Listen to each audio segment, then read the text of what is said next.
Bueno, buenos días a todos los periodistas presentes. Les agradezco su asistencia a esta rueda de prensa. Mis saludos para el concejal Sergio Nieves y para el senador Jorge Enrique Robledo.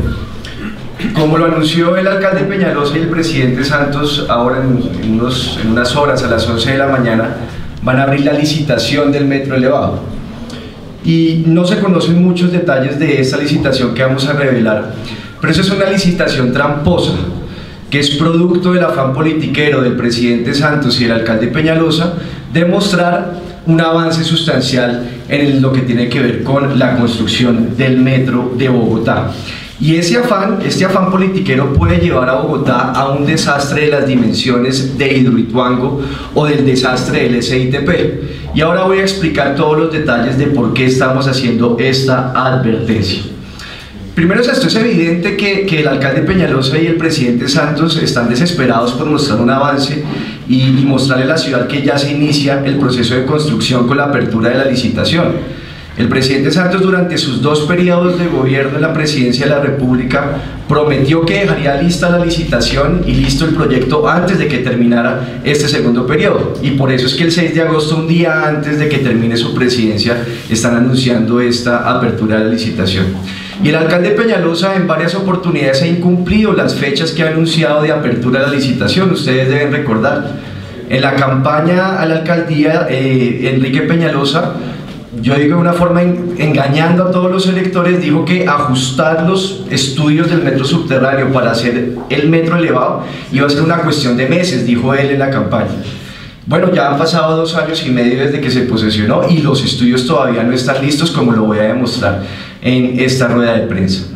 Después dijo que la licitación se abriría a finales de 2016, cuando se posesionó en enero, prometió que la licitación se abriría en diciembre de 2016, tampoco cumplió. Después dijo que a mediados de 2017 no cumplió, después dijo que cuando se terminara 2017 la abriría, y bueno, esta es la hora que la licitación aún no se ha abierto. ¿Cuál es el truco que van a hacer o cuál es la trampa? Bajo las normas colombianas de la contratación pública, hoy no podrían abrir la licitación. Eso está perfectamente definido en la Ley 80 y otras leyes que señalan con toda precisión que para poder abrir una licitación se deben cumplir unos requisitos previos. Entre muchos de estos requisitos hay uno que es muy importante, y es que ya se tengan los estudios previos y que estén totalmente aprobados y entregados para poder abrir esa licitación. Sin embargo, esos estudios no están listos. ¿Cómo hacen? La pregunta es ¿cómo hacen para saltarse ese mandato legal? Y lo que definieron fue que se aprovecharon de una norma que es muy cuestionada, que es el artículo 20 de la Ley 1150 del año 2007. Ahí en los anexos ustedes podrán encontrar ya todos los detalles y todas las pruebas. ¿Y qué dice esta norma? Esta norma dice que cuando un proyecto se financie con recursos de organismos internacionales de crédito, como el Banco Interamericano de Desarrollo o el Banco Mundial, que la licitación para contratar ese proyecto no deberá regirse bajo las leyes colombianas, sino que podrá regirse bajo las normas que definan los organismos multilaterales de crédito. Es decir, lo que definieron el presidente Santos y el alcalde Peñalosa es que esta licitación, las normas que van a regir esta licitación del proyecto de infraestructura más importante del país, no se van a regir por nuestras normas, que tienen una serie de requisitos, sino por las normas que define el Banco Interamericano de Desarrollo. En los anexos ustedes van a encontrar un aviso informativo, el aviso informativo número 01 de la empresa Metro de Bogotá, que es un aviso de febrero de este año. Y ese aviso ahí señala con toda precisión que la licitación se va a regir por las políticas para la adquisición de bienes y obras financiadas por el Banco Interamericano de Desarrollo, que es una norma que tiene una denominación técnica, es la norma GN 2349-9.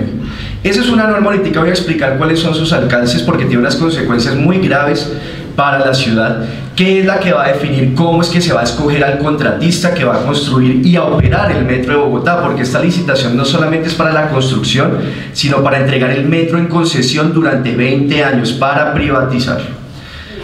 ¿Cuáles entonces son estas consecuencias? Las explico rápidamente. En primer lugar, ya algo lo mencioné, y es que pueden abrir la licitación sin contar con los estudios que exige la ley colombiana para hacerlo. Para la estructuración de este proyecto, la Financiera de Desarrollo Nacional, o mejor, la empresa Metro, a través de la Financiera de Desarrollo Nacional, contrataron 3 estudios básicamente. El primero de estructuración técnica, que lo contrataron con un consorcio integrado por 2 empresas, Sistra e Ingetec. Ingetec es la misma que está haciendo los estudios del Transmilenio por la séptima.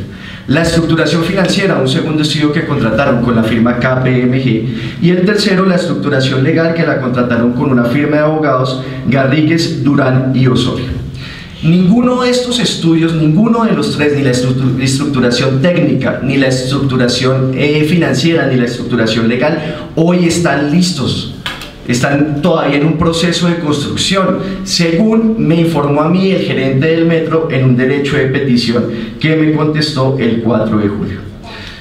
Todos estos estudios debieron estar listos antes de que se firmara el COMPES del metro y antes de que se aprobaran las vigencias futuras en el Consejo de Bogotá.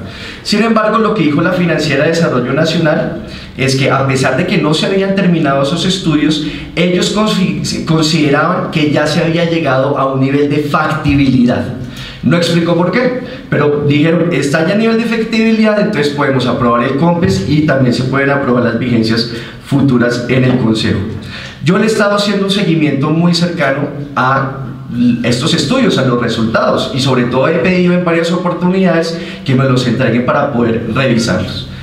El 18 de mayo de este año, el gerente del Metro de Bogotá me contestó un derecho de petición y me dijo, los estudios todavía no han sido aprobados, no han terminado pues todo el proceso que deben cumplir, pero van a estar listos el 31 de mayo.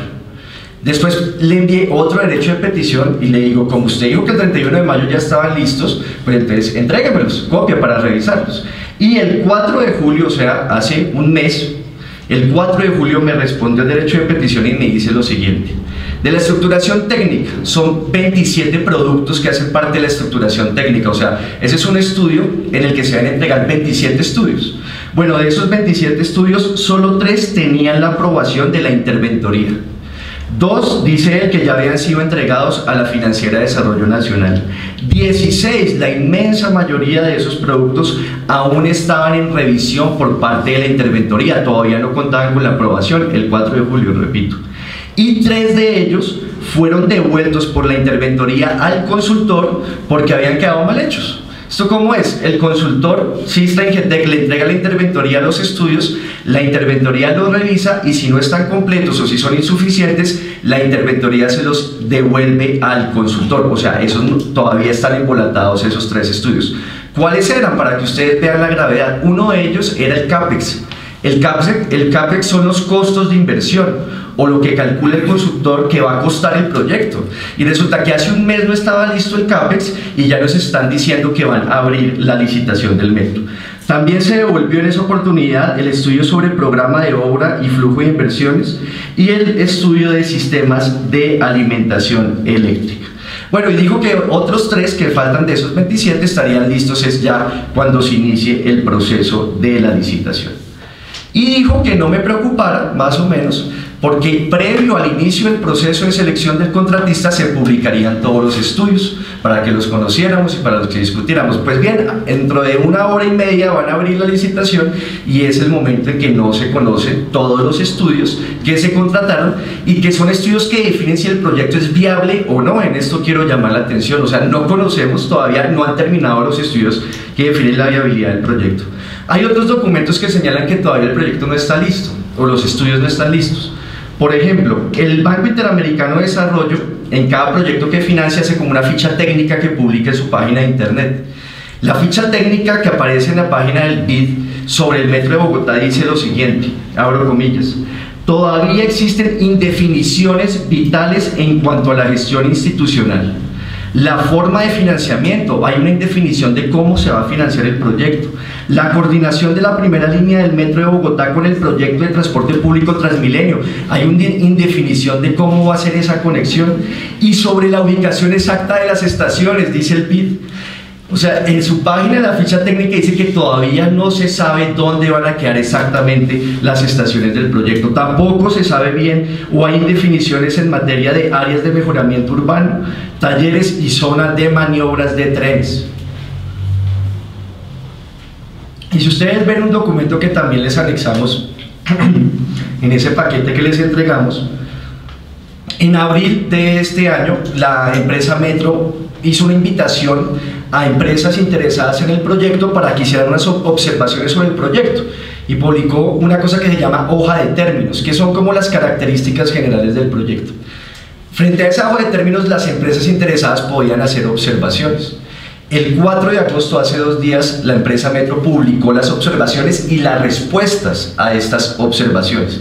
Y miren algunas de las cosas que encontramos. Una de las empresas le pide a la empresa Metro que le muestre el análisis de la demanda, o sea, de los usuarios que movería el Metro de Bogotá. Y esto es bien importante porque sobre esa base se hace la estructuración financiera. ¿Cuál fue la respuesta? No, que esta observación la debe responder la Financiera de Desarrollo Nacional. O sea, una cosa sensata es decir, sí, mire, y aquí la vamos a publicar, este es el análisis de demanda que tenemos. Pero no lo han hecho. Y esto con una gravedad, ustedes saben que como está diseñado el proyecto es con lo que llaman troncales alimentadoras del metro, que son Avenida 68, Boyacá y Avenida Ciudad de Cali. La demanda del metro, el número de usuarios que se monten en el metro depende de que esas troncales estén listas, porque son las que en teoría van a llevar esos pasajeros al metro. Pues bien, esos 3 proyectos están embolatados. El de la Avenida 68 todavía no han terminado los estudios. El de la Avenida Ciudad de Cali, el contrato para los diseños lo suspendieron por una serie de razones técnicas y financieras, y los estudios de la Avenida Boyacá también están embolatados. O sea, no pueden hacer bien la estructuración financiera sin un análisis de demanda, y menos cuando los proyectos con los que dicen que van a sumarle más gente al metro, pues todavía no están listos y ni siquiera sus estudios están listos. Pero miren otra cosa que preguntan una de las empresas interesadas. Esta empresa le pidió al gobierno que le mostrara la estructura financiera del modelo, la estructura financiera. La respuesta a esta observación por parte del gobierno distrital es que no es posible atender esa solicitud. Esto demuestra que no tienen listos los proyectos, porque esta solicitud lo que está pidiendo aquí esta empresa es la estructuración financiera del proyecto, que como me dijo a mí hace un mes, el gerente del metro está apenas en construcción, no lo han terminado. Una empresa pide que le muestren esta estructuración y lo que responde la empresa Metro es que no pueden acceder a esa petición. Ustedes revisan la ley 80 del 93, ahí se les anexan todos los artículos, y la ley 80 es categórica, muy precisa en decir, antes de abrir el proceso de licitación se tiene que contar con los estudios suficientes y completos. No los tiene. Ahora, esta exigencia legal no es un capricho, yo llamo la atención sobre esto. ¿Por qué la ley dice que antes de abrir el proceso se requieren los estudios? Para cumplir con un principio elemental de la contratación pública, que es el de la planeación, para tener una certeza mínima de cuál va a ser el alcance del proyecto, de cuáles van a ser sus costos, y de acuerdo con esa certeza mínima que se requiere, pues hacer una planeación en todos los aspectos, sobre todo en el aspecto financiero. Sin embargo, lo que van a hacer es abrir la licitación saltándose estos requisitos legales, lo cual es muy grave. Así sucedió en Reficar. El senador Robledo ha denunciado todo el proceso de Reficar. Reficar terminó teniendo sobrecostos por 4.000 millones de dólares, o sea, lo que costaría la línea del metro en principio, y se debió a que previo al inicio del proyecto no se tenían los estudios suficientes y completos para poder hacer una buena planeación del gasto que se requeriría. ¿Qué dicen las normas del BID? Las normas colombianas dicen estudios antes de la licitación.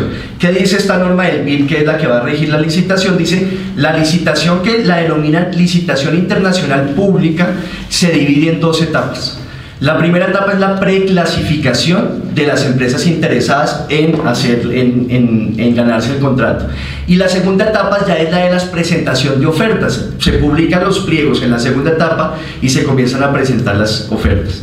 Y esas normas del BID dicen que no es necesario, ahí también ustedes lo tienen en el anexo, no es necesario preparar por anticipado las especificaciones técnicas completas.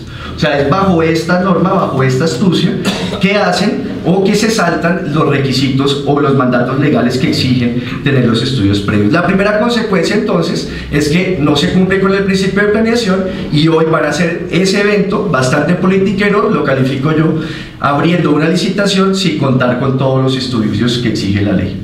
La segunda consecuencia de que esta licitación se maneje por las normas del BID es que se puede ocultar información. Ustedes ven la ley 80 y las normas colombianas, y en ellas hay 2 principios fundamentales de la contratación pública: la publicidad y la transparencia. ¿Qué es eso? Que cualquier acto o cualquier decisión que se tome en el proceso licitatorio, en un proceso para seleccionar un contratista, lo pueda conocer todo el mundo, desde cualquier ciudadano de a pie hasta las empresas que están interesadas en ganarse ese contrato, porque así además también pueden controvertir de otras propuestas y eso permite pues que se blinde el proceso contra prácticas corruptas. Pues bien, las normas del BID, en lugar de tener como principio esencial de este proceso la publicidad y la transparencia, tienen como uno de sus criterios la confidencialidad, así lo señalan también en las normas. Y dicen, por ejemplo, que después de que se presenten las propuestas por parte de los oferentes, está prohibido que terceros conozcan las observaciones que el gobierno haga sobre esas propuestas. No se puede conocer nada de los detalles que se hagan después de que se conozcan esas ofertas, solo se pueden conocer después de que haya un hecho cumplido, y es que es la adjudicación del contrato. Y esto es muy grave. Yo les pongo ejemplo del contrato de semaforización, que ha sido también tan cuestionado por la Procuraduría. Después de que las empresas presentaron sus ofertas para ganarse ese contrato, hubo una oferta con un precio muy bajo y pues se publicaron esas ofertas y se publicó también el concepto que dio la Secretaría de Movilidad sobre ese precio tan bajo, porque eso llamaba la atención. Podía ser esa típica práctica corrupta donde ofrecen un precio bajo para ganarse el contrato y después buscan con una modificación pues aumentar ese precio. Y todo esto generó un debate y llamó la atención de los órganos de control. ¿Pero por qué fue? Porque la ley colombiana exige que se publiquen todos estos tipos de cosas y de decisiones y de propuestas que se hacen en medio de un proceso licitatorio. Para las normas del BID dicen no, todo eso se tiene que quedar en privado, en secreto, y eso no se va a poder conocer. Pero además esto también, y dentro del problema de ocultar información, se vio una regla básica de las leyes colombianas, y es que las reglas de la licitación se deben conocer desde el inicio de la licitación. Las normas también dicen que antes de abrir la licitación tienen que tener listo el pliego de condiciones. ¿Qué es el pliego de condiciones? Es el documento donde están todas las reglas de cómo se va a entregar ese contrato. Con esta modalidad de las normas del BID, hoy van a abrir la licitación y aún no se conoce el pliego de condiciones.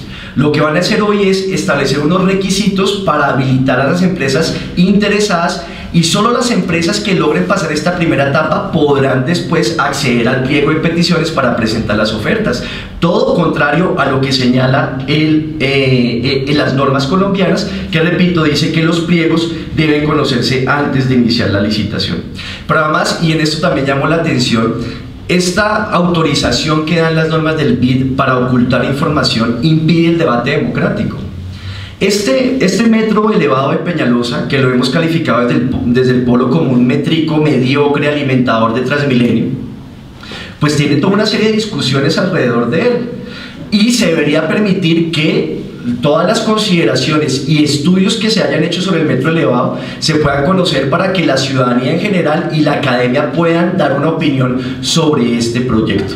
Voy a poner un ejemplo de las cosas más graves que hemos encontrado en este proceso sobre cómo se oculta la información siguiendo las reglas del BID. Hay un problema con los estudios de subsuelo. Eso es fundamental, o sea, si no se tienen buenos estudios de subsuelo, el proyecto después puede ser un fracaso y puede haber sobrecostos enormes. El alcalde de Peñalosa siempre dijo que no se requerían nuevos estudios de subsuelo porque servían los estudios que ya se habían hecho para el metro subterráneo. Frente a esta afirmación, tanto la Sociedad Colombiana de Geotecnia como la Comisión de Geotecnia de la Asociación Colombiana de Ingenieros se pronunciaron y le dijeron al alcalde de Peñalosa: no señor, este proyecto sí requiere nuevos estudios por varias razones técnicas. Yo solamente señalo la principal. Lo que dicen los expertos en geotecnia es que los estudios del metro subterráneo se hicieron con perforaciones de 50 metros de profundidad, y para hacer los estudios del metro elevado se requieren perforaciones de 80 metros de profundidad. Eso hay unas cartas públicas, pronunciamientos públicos de la Sociedad Colombiana de Geotecnia en este sentido. ¿Qué hizo Peñalosa? Peñalosa, en el contrato que firmó para hacer esos estudios con Sistra, les dijo: ustedes solo tienen que hacer nuevos estudios de subsuelo en la Caracas, porque el metro subterráneo no iba por la Caracas. pero para el tramo suroccidental, o sea, la parte que va por la avenida 1 de Mayo, no tienen que hacer nuevos estudios de subsuelo, no siguió las recomendaciones de la Sociedad Colombiana de Geotecnia. Y les dijo, ustedes los hacen si quieren, o sea, lo dejó, fue a discreción del contratista si se hacían los nuevos estudios que estaba exigiendo la Sociedad Colombiana de Geotecnia. ¿Qué pasó? Pues esa es una pregunta que yo aquí le hago de una vez al gerente del metro. ¿Se hicieron esos nuevos estudios? Porque no conocemos, como no han publicado los estudios, como no los han terminado, pues no sabemos. Pero sobre todo esto, ¿cuántas perforaciones se hicieron en el tramo suroccidental? Porque en algún debate el gerente del metro mostró una diapositiva mostrando que se habían hecho unas perforaciones, pero muy pocas, que principalmente se iban a guiar por los estudios de subsuelo del metro subterráneo, que según los expertos no sirven para hacer el metro elevado. Y esto es muy grave, porque si los estudios quedan mal hechos, pues pueden suceder cosas como las que conocemos ya en casos como el de Hidroituango. Bueno, la tercera consecuencia de esto, y ya con esto voy terminando, es que es algo que no se ha discutido mucho. Se ha discutido mucho sobre la construcción del metro, la licitación para construir el metro. Pero ojo, este contrato, cuya licitación se abre hoy, no solo es para la construcción del metro, también es para entregarlo en concesión. O sea, para llevar el modelo Transmilenio al modelo del metro. Quieren aplicar el mismo modelo, un modelo que corresponde a a la mala idea de la privatización del transporte público y de los sistemas masivos de transporte. El contratista que se gana este contrato se gana no solamente la construcción, sino la operación por 20 años del metro en concesión. O sea, están amarrando todos los negocios en un solo contrato. Ahora, este modelo Transmilenio o modelo de la concesión de los sistemas de transporte público en Colombia ha fracasado. Son muchos los antecedentes que nos muestran o nos llenan de dudas sobre este tipo de decisiones de privatizar el transporte público. En Bogotá es conocido todos los líos financieros que tiene tanto Transmilenio como el SITP. Les adelanto algo que iba a señalar la próxima semana. De acuerdo con la Secretaría de Hacienda, cuando se suman los nuevos requisitos financieros por la licitación de las fases 1 y 2 de Transmilenio y se suman las exigencias financieras que requiere la reestructuración del SITP, entre el 2019 y el 2028 el sistema tendría un déficit de 7.3 billones de pesos, billones con B de billete. Y en este documento de la Secretaría de Hacienda decían, no sabemos cómo vamos a llenar ese déficit. Decían que iban a buscar recursos adicionales, por ejemplo en la contribución por parqueo. Bueno, eso se cayó en el Consejo, los recursos adicionales no los van a tener. También dicen que uno de los recursos adicionales sería por el pago para exonerarse de pico y placa. Eso se cayó en un juzgado de Bogotá. Y dicen que tienen líos para conseguir esos recursos adicionales. Este modelo, que tiene todos estos líos y particularmente estos líos financieros, es el que van a trasladar al metro de Bogotá. ¿Dónde está el estudio de estructuración financiera que justifica el modelo de concesión? No sabemos, no lo han entregado, todavía está en construcción. ¿Cómo vamos a discutir esto? ¿Cuáles son los argumentos que dan para trasladar ese modelo del Transmilenio? Con este agravante, ya antes se hicieron estudios sobre la conveniencia de entregar el metro en concesión o no. En el año 2015 la Financiera de Desarrollo Nacional, o sea, el mismo ente del gobierno nacional que está adelantando esta licitación, la Financiera contrató con una firma que se llama Sumatoria un estudio que definiera si el metro debería entregarse en concesión o se debería tener una operación pública, como sucede en la mayoría de las ciudades del mundo. ¿Qué dijo Sumatoria en este momento? Que bajo las características del proyecto no era viable entregarlo en concesión. O sea, en 2015 ya hay un estudio que sí se conoce, que decía el metro no es viable entregarlo en concesión. ¿Por qué cambiaron entonces ese concepto? ¿Cuál es ese estudio? ¿Cuáles son esos argumentos? Porque de un momento a otro entonces hacen esta voltereta. Y es que es tan complejo entregar este proyecto en concesión que hasta el alcalde Peñalosa, que ustedes saben que es un dogmático de las concepciones neoliberales y de las privatizaciones, advirtió en el año 2015 que el metro no podía entregarse en concesión. El mismo Peñalosa, en un libro de entrevistas de Cecilia Orozco que se llama ¿Qué hacer con Bogotá?, el alcalde Peñalosa dice el metro no se puede entregar en concesión porque no sería viable desde el punto de vista financiero. Pero como expliqué, no contamos con ese estudio. Hoy van a abrir la licitación y sin embargo pues están diciendo que debe ser con concesión. Con esto adicional, yo he estado haciéndole seguimiento también a este tema y le pedí al gerente del metro que me enviara el estudio que justifica que el metro sea privatizado, que funcione durante 20 años bajo una operación privada.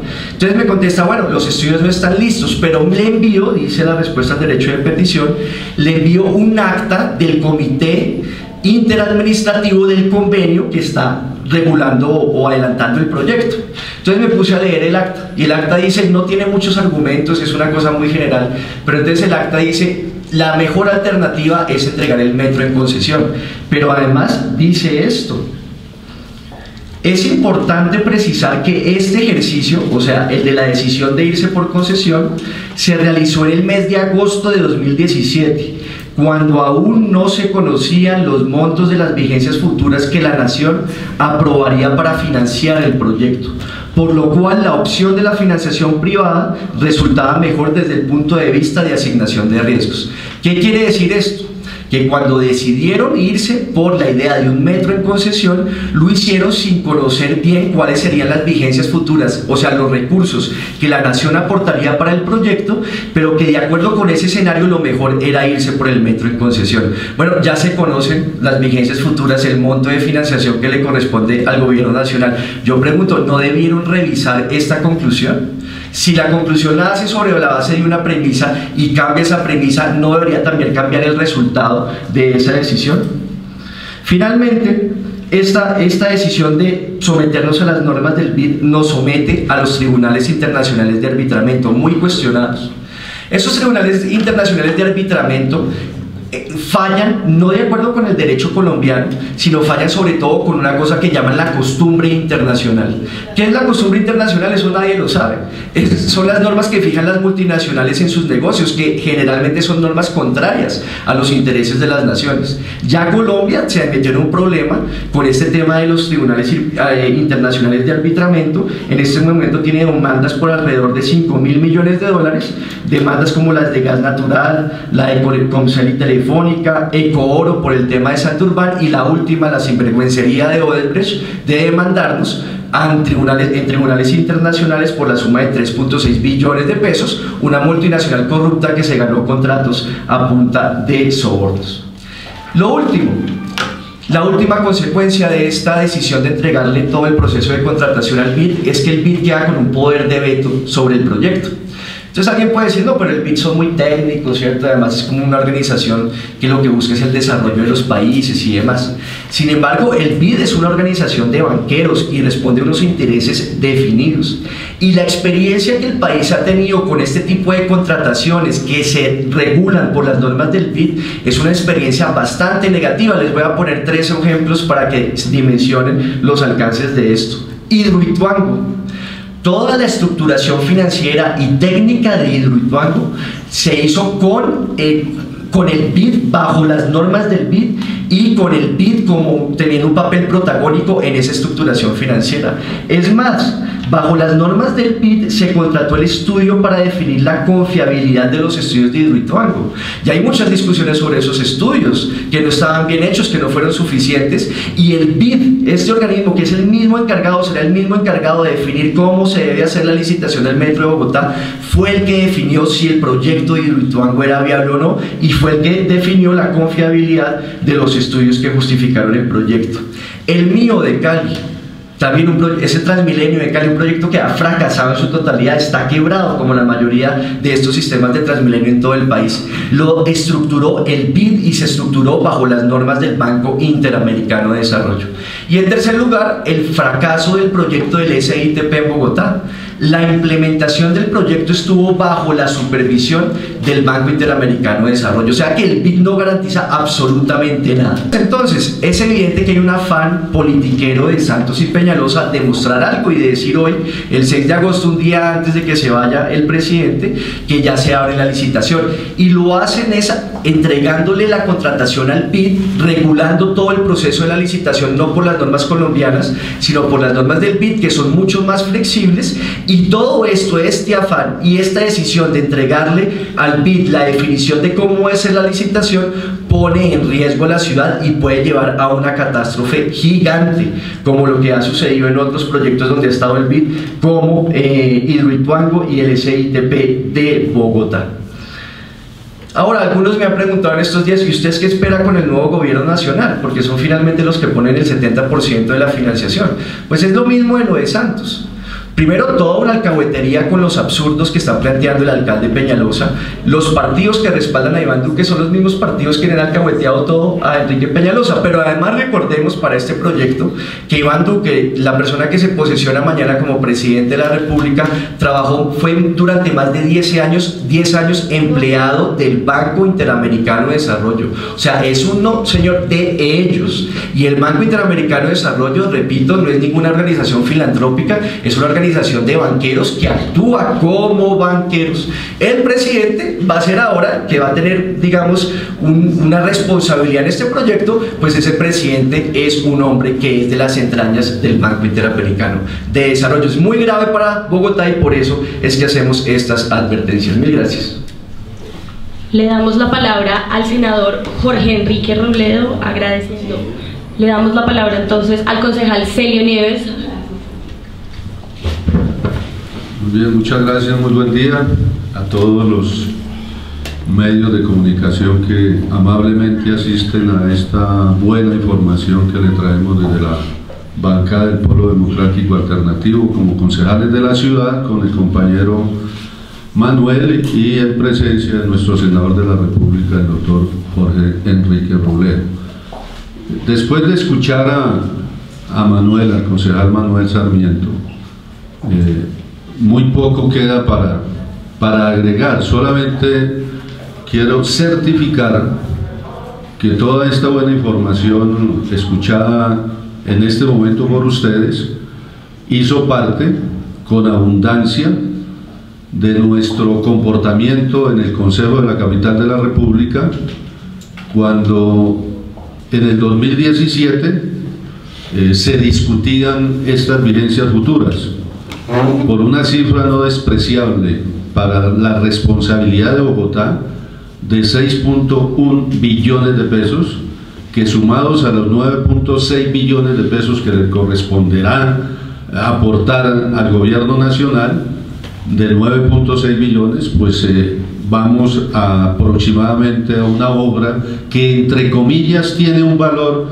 de 15.7 billones de pesos, pero que nadie sabe si esa cifra es la real, si es cierta o no, precisamente por lo manifestado por el concejal Manuel Sarmiento y que yo acompaño. Las razones por las cuales nosotros nos opusimos con vehemencia, con razones, a que estas vigencias no fueran aprobadas por el Consejo de la Ciudad de Bogotá, la principal porque no habían estudios.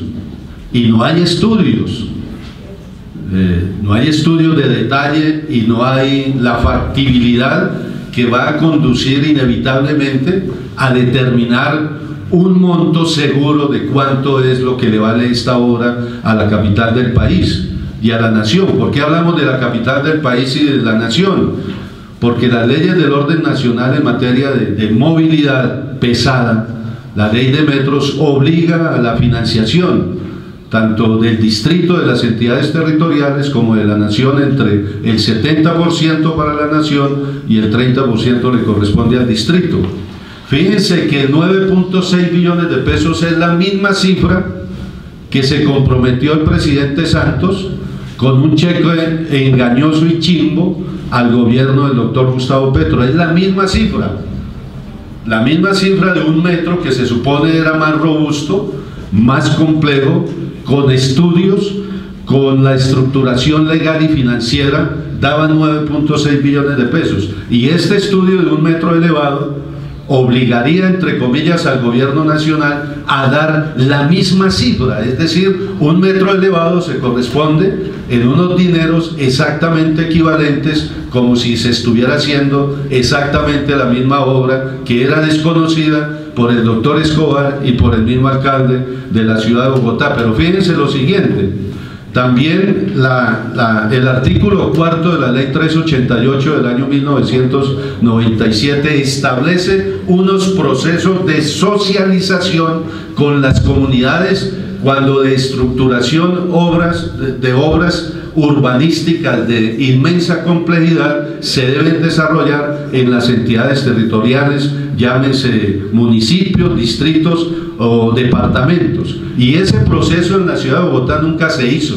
Es decir, la línea por donde va la supuesta primera línea del metro que van a construir disque en 3 etapas, ¿sí? En 3 etapas, no contó con la participación ciudadana en la búsqueda de una concertación, ¿sí? Porque eso es de obligatorio mandato y de obligatorio cumplimiento cuando, repito, de estas obras de gran calado se deben realizar en una ciudad como la capital de la República. Pero fíjese que en el año 2016, el doctor Escobar, gerente de la empresa Metro, manifestó para obligar un COMPES en el 2016, hacia octubre de ese año, manifestó que el contrato de construcción de obra se iniciaría en el segundo semestre del año 2017. Oído, contrato para la construcción de obra estaría en octubre del año 2017. Estamos en el 2018. ¿Dónde está ese contrato de obra? No existe. Fíjense que hasta hoy supuestamente se va a hacer el lanzamiento, digo yo, el lanzamiento, eso va a quedar seguramente en las inseguridades jurídicas, pero se va a hacer el lanzamiento de una licitación que nosotros consideramos eso no va a ocurrir, no se va a desarrollar definitivamente esta obra que es requerida por los habitantes de la capital de la República. Nosotros no es que nos opongamos al desarrollo de la ciudad, a una obra que garantice, ¿sí?, garantice el mejoramiento de la movilidad, pero no queremos una obra cualquiera, no queremos una obra cualquiera, y más aún cuando un COMPES del año 2017 y 2018, 2017 ambos, estableció como de importancia estratégica, no, en un primer COMPES de enero del año 2017, estableció como de importancia estratégica el Regiotran, más no el metro, ni las 2, ni las 3 líneas, ni las 3 troncales de Transmilenio a que hacía referencia el considerado compañero Manuel Sarmiento. Primero eso, y segundo, luego, ahora últimamente nos hemos encontrado con una información del gobierno nacional donde se expresa que ya no van 3 troncales de Transmilenio, ya dejan por un lado la troncal de Transmilenio por la Boyacá.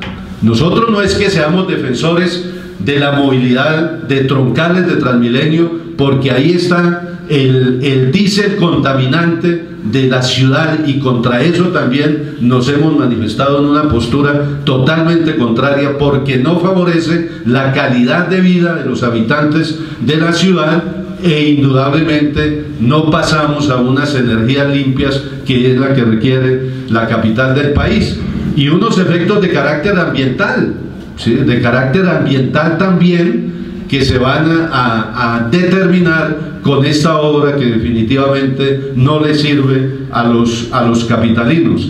Y otros elementos, desde el punto de vista de la comparación, se generó un debate en el año 2017 de qué era más barato o qué era más caro, si un metro elevado o un metro subterráneo, ¿sí? Una discusión no ha lugar en su momento, porque se estaban comparando, como de muy buena manera lo presenta siempre el compañero Manuel, ¿sí?, peras con manzanas. Un metro subterráneo de más kilometraje, un metro subterráneo de mayor número de estaciones, un metro subterráneo de una amplitud mayor para un número de pasajeros hora sentido supremamente superior, y entonces se quedaba en que efectivamente era mejor para la ciudad ahorrarle, entre comillas, ingentes recursos a la capital de la República, cuando eso no va a suceder. Lo cierto es que hoy, exactamente hoy, la ciudad, el país, el gobierno nacional, el gobierno distrital no saben con exactitud cuánto es el valor final de la primera línea del metro, que puede iniciar su construcción allá en los patiotalleres de Kennedy, en el occidente de la capital de la República, y su primera etapa concluye en la Caracas, la segunda etapa en la 72, pero no sabemos con seguridad los tiempos de inicio y los tiempos de finalización de esa obra y el valor total. Se habla de 13.9 billones de pesos en una primera etapa, de 15.7 billones de pesos en un segundo mensaje, y ya estamos escuchando hablar al señor Escobar, gerente de la empresa, de que pueden ser 22 billones de pesos para una vigencia futura que tiene una vida de 23 años,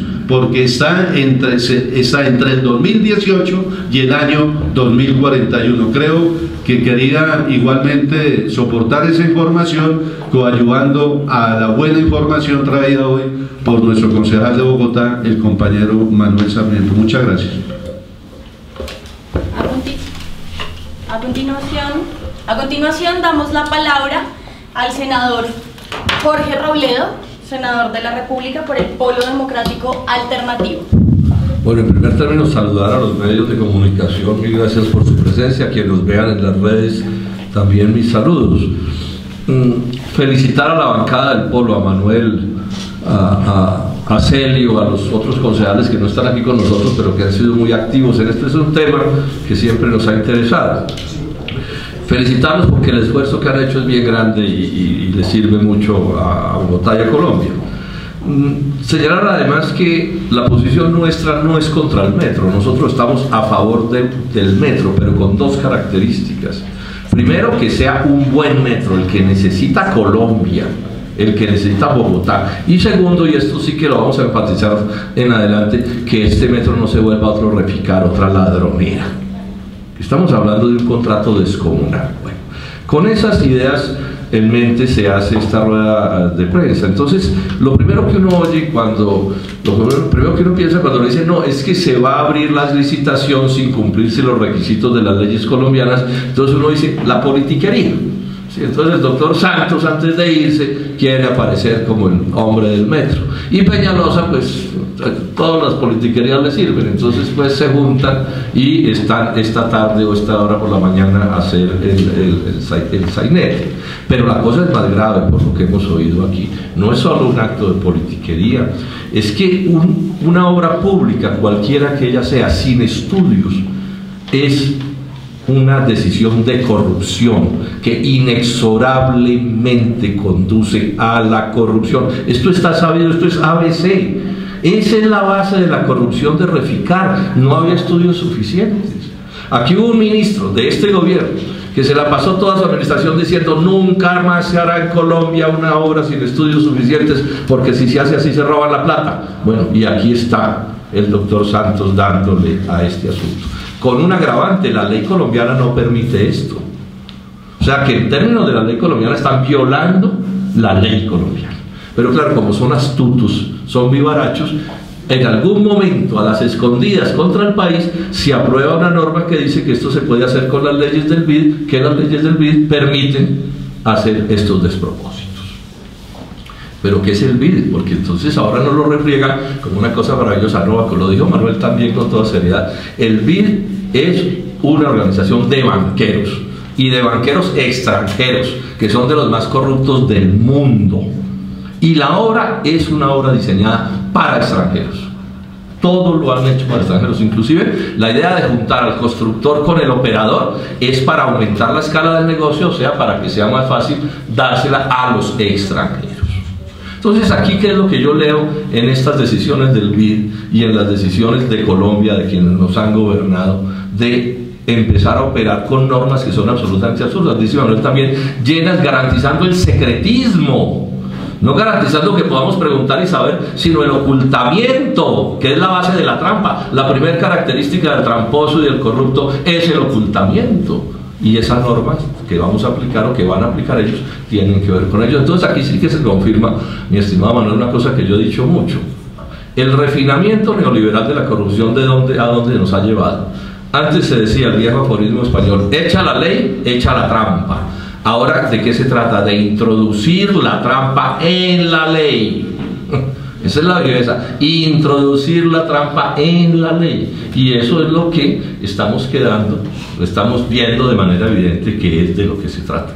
Concluyo diciendo esto, quiero ser muy claro. Lo peor de este asunto es que este es un asunto que está siendo cubierto por la casi totalidad del poder nacional, menos por parte de quienes hemos hecho oposición a Santos, y ahora le hicimos a Uribe y ahora le vamos a hacer a Duque. Todos ellos están amangualados defendiendo a Peñalosa, por eso no se pudo votar la revocatoria, también también haciéndole trampa a las normas, no se pudo votar la revocatoria. Entonces, si ustedes miran quién está sosteniendo a Peñalosa, todo el Centro Democrático y toda la Unidad Nacional, o sea, el Frente Nacional que yo vengo mencionando. Alguien se pregunta qué es el Frente Nacional, yo digo, no, eso es una cosa que hicieron horribles liberales y conservadores hace como 60 años, pero si quieren una visión más cercana, fue lo que eligió a Santos en el 2010. Lo que eligió a Santos en el 2010 fue el Frente Nacional, lo que pasa es que después terminaron peleando entre ellos por alguna razón, y es lo que está montando ahora Duque. Y entonces yo aquí hago una pregunta que hay que intentar escudriñar. En la conversación de Santos-Duque, esa privada, secreta, ¿no fue tema de conversación este negocito? ¿De esto no hablaron? ¿No quedó claro que lo iban a hacer con estas normas? Pero bueno, además llamó la atención, ¿por qué el doctor Duque y la Unidad Nacional ni ninguna de las fuerzas santistas o exsantistas se ha pronunciado contra este despropósito del día de hoy?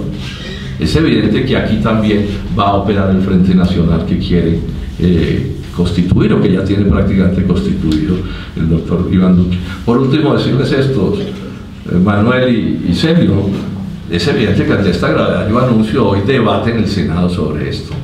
O sea, puede que se roben toda la plata del mundo, pero va a haber notarios, va a haber quien señale con el dedo acusador lo que está pasando, va a haber quien les ponga el dedo en la nariz y les diga que no van a poder destruir a Colombia en medio de la alcahuetería. No vamos para ningún acuerdo de unidad nacional con el doctor Duque. Este es otro argumento más para decirles que no, que haremos la oposición que le hicimos a Santos y a Uribe, y se la haremos con las mismas características de seriedad que en los años pasados.